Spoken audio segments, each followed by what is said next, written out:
Hey guys, update tayo. Vice ganda. Grabe ah. Hindi ko akalain na magpo-post siya dito sa Twitter. Pero kanina sa showtime na panood ko, nag-sorry si Vice ganda dahil doon sa hindi pagkabanggit ng pangalan ni Kim Chu. Ayon sa kanya kanina ha, live, sorry naman kahapon hindi kita nabanggit.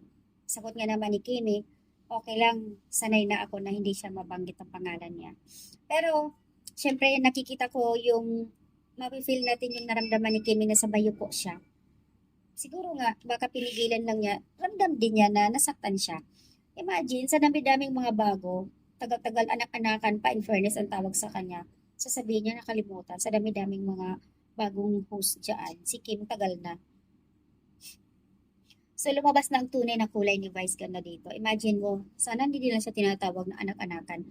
Sa post niya ha, grabe ka chipan of these fans. Look, Chinita Princess. O di ba? Nakaka-disappoint, syempre. Ito naman ang sagot ni Kim Chu. Ayaw ko sanang palakihin ito, pero bilang mga taga-suporta, hindi naman siguro kachipan ang tawag doon.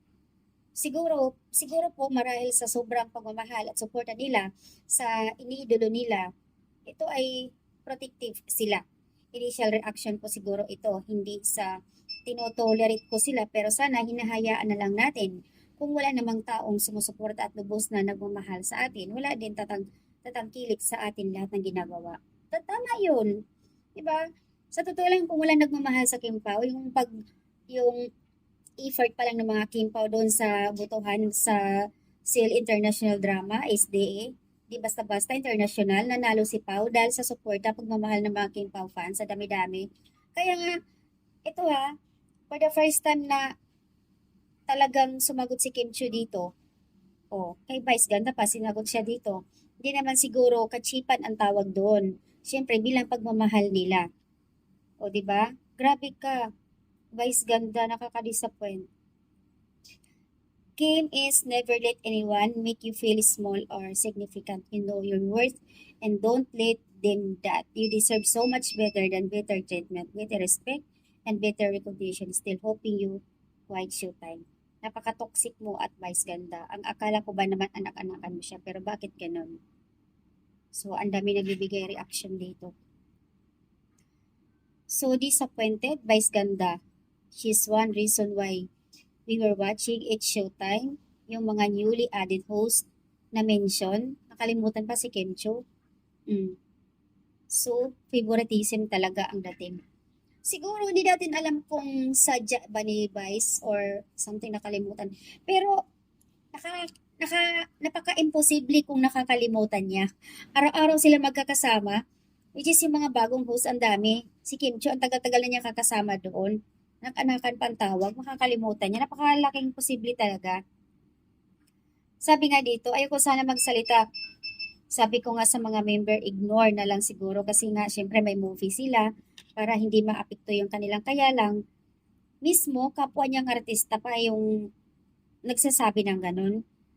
Ito pa, pag may nambabash kay Kim Chu, pinagtanggol naman niya. Nagpaparinig sa showtime na ganito, ganyan, na kumakampi kay Kim. Pero at this time, nakakapagtaka din, parang siya ang number one basher. Kaya dapat wag magsalita si Vice ng ganun, di ba? Dahil masakit yun sa ating mga fans. Marami mga nakabash dyan kay Kim Cho. Sumasabay pa siya. Di ba? So, lumabas na ang tunay na kulay niya. She's not deserved for Kim Cho. Also she's not deserved for a good model. Just wondering, anak-anakan niya si Kim Cho pero nakalimutan niya. Samantala yung mga bago, wala pang ambag na banggit niya. Sabi ni Kim, okay lang, sanay na siyang hindi nabanggit Yun yung binitawan ni Kim kanina sa showtime. O either, kung may mga nagre-react man na, kasi sa totoo lang, ah, sa daming nagmamahal kay Kim Cho, kung kunting kinbot lang pagka may inaano kay Kim or kay Pao, agad-agad nagre-react ang mga fans Sana, ang masasabi ko lang sa iyo, Kim, huwag magtiwala kay Meme Vice. Be on your guard. God is with you all the time. Ang hirap. Nako, eto na, nagtitrending na sila. Nakita ko sa wall, the issue about Kim in-ignore ko at first. Akala ko fake news. Gawa-gawa na naman. Pero legit and avid fans, nakita ko sa mga posts and comments nila. Sa totoo lang, na-hurt ako, nalaman at nakita ko. Gusto ko rin si Vice, kaya lang nakita ko ugali niya na medyo plastic. That's why I'm here. Napanood ko lagi sa Showtime dahil sa kanilang dalawa. At syempre nandoon yung sinasabi niyang anak-anakan, kaya nagpapasalamat tayong lahat dahil ang support niya kay Kim Cho. Pag may mga basher na doon siya. Pero at this time, bakit ganun? Parang kakaiba. Eh, dapat lang siya nasagutin ni Kim Cho. So, ayan lang guys, ang update. Parang kahit ako naninibago ako for the first time na ganun ang kachipan. So, tinatawag ni Vice Ganda ang mga fans ng Kim Pao na ito, look, mga kachipan ng mga fans ni Kim Cho. Kaya naman sinagot agad ni Kim na hindi naman kachipan ng tawag doon, syempre. Dahil nga siguro, sa reaksyon nila, di naman nawawala yon yung reaksyon na ganun, di naman kachipan yon. Binigyan ka agad ni Vice Ganda ng parang kakaiba yung post niya eh. So, syempre, mas lalong nagre-react ang mga fans ng Kim Pao. Ay, nakakaloka. So, ayan lang guys ang update. So, ngayon nabash ngayon nag-trending, nabash ngayon si Vice Ganda dahil sa kagagawan niya.